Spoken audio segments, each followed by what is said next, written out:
Bismillahirrahmanirrahim. Assalamualaikum warahmatullahi wabarakatuh. Alhamdulillahi rabbil alamin. Wassalatu wassalamu ala asyrafil anbiya'i wal mursalin wa ala alihi wa sahbihi ajma'in. Perkenalkan, nama saya Muhammad Fatih Asadullah, NIM 21140200125. Pada kesempatan kali ini saya akan menerangkan ataupun menjelaskan sebuah materi mengenai teori linguistik yang dikemukakan oleh dua tokoh, yaitu John Rutherford dan juga Noam Chomsky, guna untuk memenuhi tugas UTS pada mata kuliah ilmu loghah an-nafsi yang diampu oleh Ustadz Satria Dinata. Baik, langsung saja kita masuk ke tokoh yang pertama, yaitu John Rutherford. John Rutherford ini adalah seorang ahli linguistik Inggris yang lahir pada tanggal 17 Juni tahun 1890 di Keighley, Yorkshire, Inggris, dan juga ia meninggal pada tanggal 14 Desember tahun 1960 di Linfield, Inggris. Ia belajar di Universitas London, kemudian setelah ia belajar menyelesaikan studinya, ia pun mengajar di Universitas London, Universitas Birmingham, dan juga Universitas Leicester. Firth dikenal karena kontribusinya dalam pengembangan teori linguistik fungsional, terutama melalui penekanannya pada konteks linguistik dan juga kolokasi. Nah, konsep linguistik menurut Firth ini terbagi menjadi dua. Yang pertama, konteks linguistik atau Firthian, kemudian yang kedua, konsep kolokasi. Nah, kita masuk ke yang pertama, yaitu konteks linguistik. Salah satu konsep utama dalam teori linguistik Firth adalah konteks linguistik ataupun konteks Firthian. Firth menekankan bahwasanya makna kata-kata tidak dapat dipahami secara terpisah dari konteks sosial, situasional, dan juga budaya di mana kata-kata itu digunakan. Ini berarti bahwa arti kata-kata bergantung pada bagaimana mereka digunakan dalam konteks tersebut, termasuk hubungan mereka dengan kata-kata lain dalam tuturan. Kemudian, konsep bahasa yang kedua yaitu konsep kolokasi, yaitu konsep yang mengacu pada kecenderungan kata-kata untuk muncul bersama dalam bahasa tertentu. Firth menyadari bahwa kata-kata seringkali tidak dipilih secara acak dalam bahasa, akan tetapi mereka cenderung muncul bersama dengan kata-kata lain dalam pola yang konsisten melalui analisis kolokasi. Firth menyatakan bahwasanya kita dapat memahami lebih baik struktur dan pola bahasa yang mendasarinya. Kemudian kita masuk ke kontribusi yang dilakukan oleh Firth ini.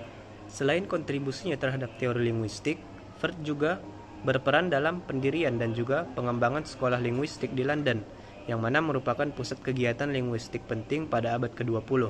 Dia adalah guru bagi sejumlah ahli linguistik terkemuka dan juga pengaruhnya masih terasa dalam penelitian linguistik kontemporer sampai sekarang ini. Baik, kita masuk ke tokoh yang kedua, yaitu tokoh Noam Chomsky. Avram Noam Chomsky lahir pada tanggal 7 Desember 1928 di kota Philadelphia, Pennsylvania, Amerika Serikat, atau umumnya diketahui dengan nama Noam Chomsky, yaitu seorang ahli bahasa, filsuf, dan juga aktivis politik Amerika Serikat. Chomsky juga pernah menjadi profesor di bidang linguistik di Massachusetts Institute of Technology atau MIT, dan sampai sekarang ini ia telah menerbitkan lebih dari 100 buku dari berbagai disiplin ilmu seperti linguistik, filsafat, dan juga politik. Baik, kemudian kita masuk ke teori yang dikemukakan oleh Chomsky ini. Adapun dalam bukunya Logical Structure of Linguistic Theory, Chomsky menyanggah teori kaum behavior. Baginya, kemampuan berbahasa itu ada pada diri manusia, bukanlah produk setting alam, melainkan lebih merupakan potensi bawaan manusia sejak lahir. Chomsky juga menyatakan bahwasanya setiap anak lahir itu ke dunia telah memiliki bekal dengan apa yang disebutnya LAD ataupun Language Acquisition Device. Nah, dari teori Chomsky ini dapat kita simpulkan bahwasanya ia menentang teori dari kaum behavior. Apa itu teori kaum behavior? Kaum behavior itu berpendapat bahwasanya manusia memperoleh bahasa itu seperti kertas kosong, ataupun manusia hanya dapat memperoleh bahasa dari luar melalui stimulus-stimulus yang ada. Akan tetapi Noam Chomsky menyanggah teori itu. Ia berpendapat bahwasanya manusia itu telah memiliki fakultas bahasa ataupun bakat bawaan bahasa yang ada dalam diri manusia itu, dan itulah yang disebut dengan LAD atau Language Acquisition Device. Nah, dengan LAD ini nanti manusia dapat mengembangkan seberapa mampu ia mengembangkan bakat tersebut untuk menciptakan bahasa yang baik. Baik, kemudian kita masuk ke struktur bahasa menurut Chomsky. Menurut Chomsky, struktur bahasa itu memiliki dua, yaitu struktur luar dan juga struktur dalam.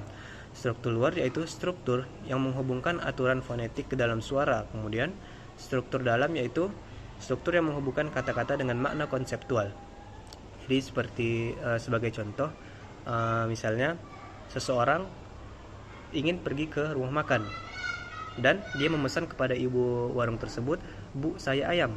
Nah, pada konteks ini kaum behavior berpendapat bahwasanya bahasa itu dapat dipahami sesuai konteks. Tapi Chomsky menjelaskan permasalahan ini dengan dua struktur tadi, yaitu struktur dalam ataupun deep structure dan juga struktur luar atau surface structure. Nah, kita kembali ke contohnya tadi. Kita lihat si pembeli mengatakan, "Bu, saya ayam." Nah, kalau kita lihat perkataan yang diucapkan oleh si pembeli, maka kata-kata tersebut masih ambigu. Nah, disinilah Chomsky menjelaskan bahwasanya ketika si pembeli mengucapkan "Bu, saya ayam", maka di dalam deep structure maupun itu si pembeli dan si penjual telah tertanam bahwasanya kalimat itu seperti, "Bu, saya memesan atau membeli nasi, lauknya ayam." Nah, dengan surface structure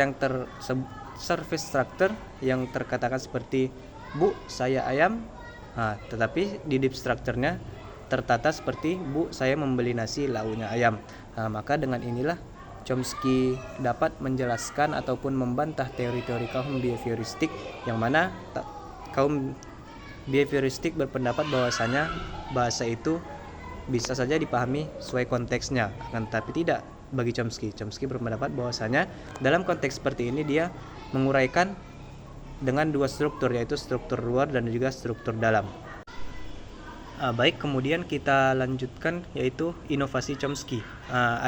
Chomsky ini memiliki 4 inovasi, diantaranya yang pertama yaitu mengembangkan tata bahasa transformasional generatif, yaitu bahasa apabila manusia diberikan satu kata, apabila seseorang diberikan satu kata, maka seseorang tersebut dapat mengembangkan dari satu kata tersebut menjadi beberapa kata, dan juga bahkan bisa mengembangkan dari kata-kata tersebut menjadi kalimat-kalimat.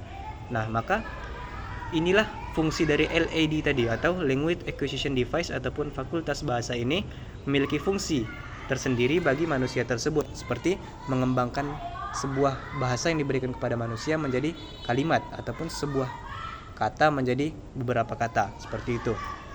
Kemudian inovasi yang kedua yaitu akuisisi bahasa, tata bahasa universal bawaan, seperti yang telah disebutkan sebelumnya bahwasanya manusia itu memiliki fakultas bahasa tersendiri ataupun bakat bahasa bawaan, yang mana bakat bahasa bawaan ini dapat dikembangkan tergantung dari manusia yang memiliki bakat tersebut. Berbeda dengan pandangan kaum behavior, yaitu manusia memperoleh bahasa seperti kertas kosong, diisi dari luar melalui stimulus-stimulus yang ada. Nah, kemudian kita masuk ke inovasi yang ketiga, yaitu argumen melawan behaviorisme bahasa. Nah, Chomsky ini seringkali dikaitkan dengan penghancur kaum paham-paham behavior. Akan tetapi masih ada juga beberapa orang yang menganut paham behavior ini. Akan tetapi kebanyakan para ilmuwan linguistik berubah haluan ke paham Chomsky ini. Kemudian inovasi yang terakhir, Chomsky ini sering dikreditkan dengan jatuhnya paham behaviorisme. Baik, mungkin sekian yang dapat saya sampaikan mengenai teori linguistik yang dikemukakan dua tokoh tadi, yaitu John Rutherford dan juga Noam Chomsky. Mudah-mudahan bermanfaat. Billahi taufiq wal hidayah. Wassalamualaikum warahmatullahi wabarakatuh.